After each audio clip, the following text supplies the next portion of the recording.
झारखंड की उपराजधानी दुमका के फुलोजानो मेडिकल कॉलेज अस्पताल के सामने बैठी यह आदिवासी महिला लाचार और बेबस है। यह अपने 2 बच्चों का इंतजार आज भी कर रही है। सोमवार को यह महिला दुमका के फुलोजानो मेडिकल कॉलेज अस्पताल पहुंची थी। इसी दौरान इसके दोनों बच्चे चोरी हो गए, यह दावा करते हुए महिला ने थाना में शिकायत की है। दुमका की नगर थाना पुलिस इस मामले की जांच कर रही है और महिला लगातार अपने बच्चों का इंतजार करती है। जब इस मामले को दुमका लाइव न्यूज़ ने उठाया तो इस खबर को देखने के बाद युवा नेता रामकृष्ण हेम्ब्रम, छात्र नेता श्यामदेव हेम्ब्रम और साथ में कमिश्नर सोरेन मौके पर पहुंचे और इस पीड़ित महिला से बातचीत की। इन लोगों ने सामाजिक स्तर पर यह पता लगाने का प्रयास किया कि महिला का घर कहाँ है और वह किस तरह से यहाँ तक पहुँच गई।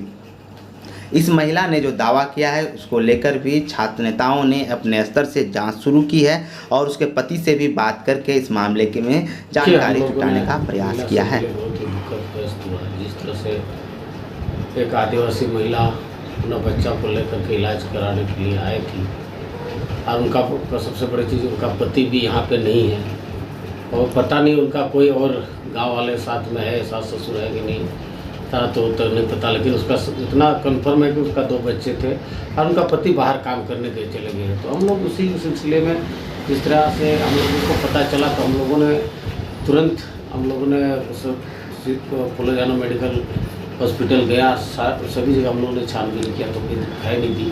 उसके बाद हम लोग को फिर पता चला कि शायद वो थाना में हो, तो फिर हम लोगों ने थाना गया, थाना से उससे सारी चीज़ हम लोग पूछताछ किया और उनसे हम लोगों ने बहुत तरह ये सवाल किए कि ऐसा नहीं ना कोई तुम्हारा रिलेशन लेके आए कोई, लेकिन इतना तय है उनका 2 बच्चा है, उनका पति है और सारे गाँव वालों से हम लोगों ने संपर्क किया, उनका सही में है और जो उनका कोई भी उनका बच्चा को लेके गए हो तो हम लोग चाहेंगे कि प्रशासन उनको यथाशीघ्र उनको मदद करें और उनका बच्चा को ला के दे दें।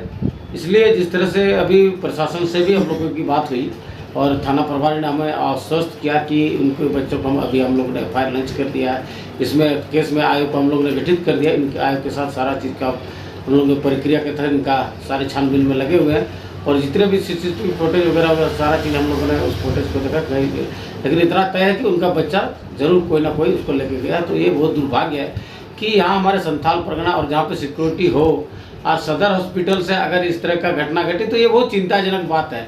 इसीलिए कहेंगे प्रशासन से कि भाई इस तरह का लापरवाही बरतना बंद करें और जो भी इसमें ऐसा है तो उनको से यथाशीघ्र कम से कम उन लोगों को जो गार्ड वगैरह है या सिक्योरिटी गार्ड वाले जो संबंधित गार्ड वाले हैं तो उनको थोड़ा सतर्कता की कहा जाए कि कम से कम कोई भी पेशेंट आता है तो कम से कम उसका देख रेख सही तरीके से हो और उनका सुरक्षा तरीका से रहे, ताकि आज का जो घटना घटी कि मान लिया आज किसी का बच्चा लेके चला गया, आज वो लेडीज़ इतना आज तो नहीं उतरा लेकिन कान सब कुछ बोल रहा नहीं, मैंने गलत नहीं बोल रहा, वो सही है।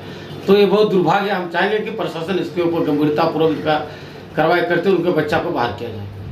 इस मामले में झारखंड मुक्ति मोर्चा के नेता रामकृष्ण हेम्ब्रम ने बताया कि उन्होंने महिला से बातचीत की कि जिस तरह से वह घटना को बता रही है उसकी सच्चाई क्या है और किस तरह से उसकी मदद करनी है, इस पर निर्णय लिया गया है। देखिए, जैसे ही हम लोग को न्यूज़ के माध्यम से पता चला वैसे ही हम लोग मुखिया और छात्र नेता श्यामदेव से भी भेंट हुई। हम लोगों ने साथ मिल के सदर हॉस्पिटल पहुँचे और वहाँ पे छानबीन किए, पता किए वहाँ वो लेडीज़ नहीं थी। वहाँ से पता चला कि थाना शायद वहाँ पर ले गया है। तो वहाँ जैसे ही थाना हम लोग संपर्क किए थाना में, वास्तव में वहाँ हम लोग को वो लेडीज़ से मुलाकात हुआ और वहाँ उनसे हम लोग पूछताछ किए कि वास्तव में जो आप हम लोग को जो न्यूज़ देखने को मिला वो सत्य है कि मतलब क्या बात है। तो रोते हुए वो महिला बताए कि मतलब हाँ, मेरे साथ दुखद घटना हुआ है। हम जो मेहमान घर से पहाड़पुर से आ रहे थे, आने के क्रम में एक पागल कुत्ता ने पैर में काटा और कुछ लोगों ने हमको बताया कि चलो तुमको इंजेक्शन लेना जरूरी है और उस व्यक्ति ने हॉस्पिटल तक पहुंचाया। वहाँ तक जानकारी तो सही रहा।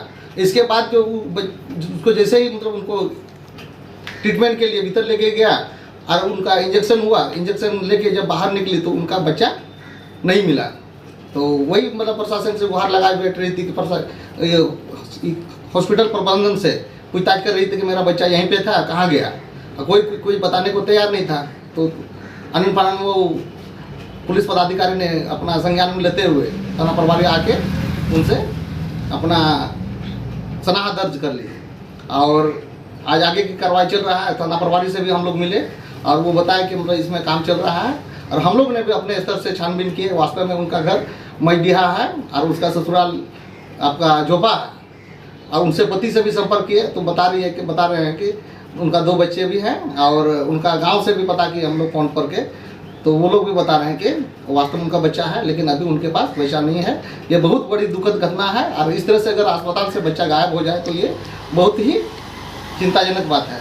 प्रशासन इस विषय पर गंभीरता ले और उस दयालु महिला को अपना बच्चा सुदूर कर दे। इस मामले में नगर थाना पुलिस ने एफआईआर दर्ज करके आगे की कानूनी कार्रवाई शुरू कर दी है और जांच किया जा रहा है कि बच्चे की महिला को किस तरह से गायब किया गया है। सदर अस्पताल के सीसीटीवी फुटेज को भी खंगाला जा रहा है। अब देखना दिलचस्प होगा कि कब तक इस महिला के बच्चे इसको वापस मिल पाते हैं।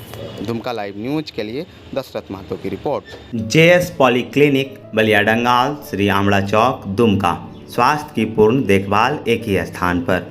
जेएस पॉलीक्लिनिक में हम आपके स्वास्थ्य की सभी ज़रूरतों का ख्याल रखते हैं। हमारे यहाँ होम्योपैथी और एलोपैथी चिकित्सा की उत्कृष्ट सुविधाएं उपलब्ध है। होम्योपैथी चिकित्सा पद्धति से कैंसर और चर्म रोगों का सुरक्षित और प्रभावी इलाज किया जाता है। इसके साथ ही एलोपैथिक चिकित्सा पद्धति के अंतर्गत हमारे पास जनरल फिजिशियन और शिशु रोग विशेषज्ञ की सेवाएं भी उपलब्ध हैं। आधुनिक तकनीक और अनुभवी डॉक्टरों की टीम आपके स्वास्थ्य की संपूर्ण देखभाल करती है। हमारे पॉलीक्लिनिक में बेहतरीन बेड और आधुनिक मशीनों से लैस नए ज़माने का ऑपरेशन थिएटर भी मौजूद है। यहाँ सभी प्रकार के ऑपरेशन और उपचार अत्याधुनिक सुविधाओं के साथ किए जाते हैं। डॉक्टर से अभी संपर्क करने के लिए इन नंबरों पर संपर्क करें।